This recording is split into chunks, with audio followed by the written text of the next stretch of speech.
Brown block kaya. Yari. May problema yung ano ito. Output transistor.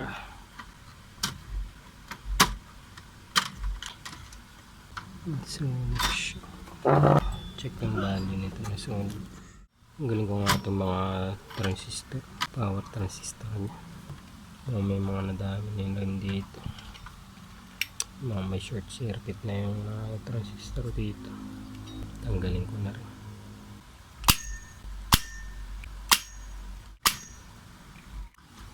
So yan, itanggal na natin. Testing ko nga ito isa-isa.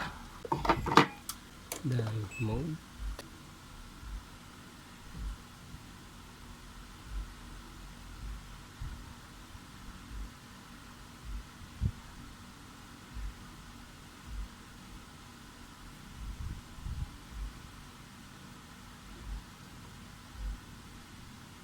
Lagyan natin ito yung base.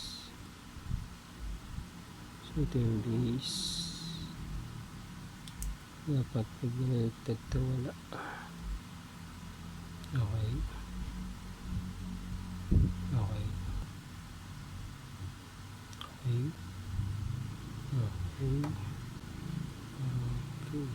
Wala. Nakakadetect kaya ito ng leak. Sana lang ano. Nakakadetect ng leak. Ito nga 200 megahms. Okay, wala.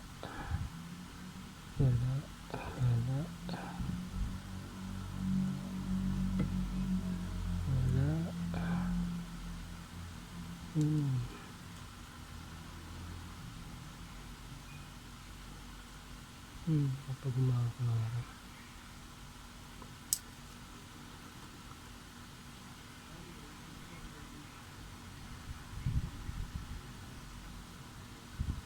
So, ayos naman siya.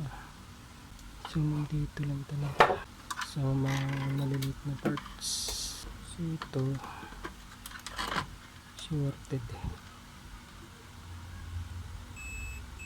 Yan, short circuit na siya. Transistor. Yan. Tanggalin ko lang lahat ng transistor na to. So, check ko na lahat to. May value naman siya.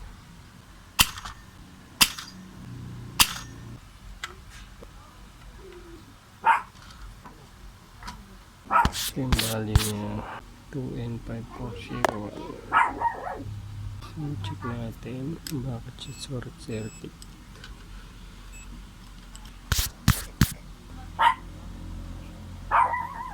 So yan, 0.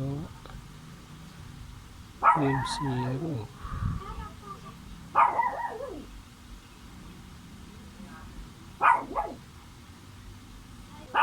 Short circuit to. May problema na ito. Tingnan ko rin yung diagram nito. Dito pala yung value niya. Yung 10R. Yung nasunog.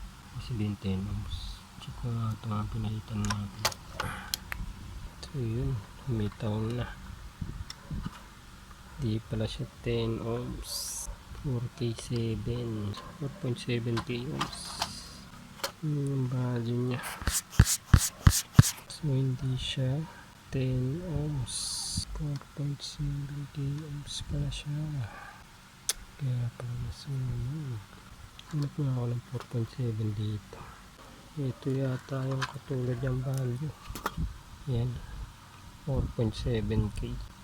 Yellow, violet, red. So yun dapat. Nadamay na lang siguro ito ano. So maliit ang value na ito. So yun. Bilhin ko muna ito ng pyesa. Sabihin ko sa may-ari itong mga nasunog. So ito.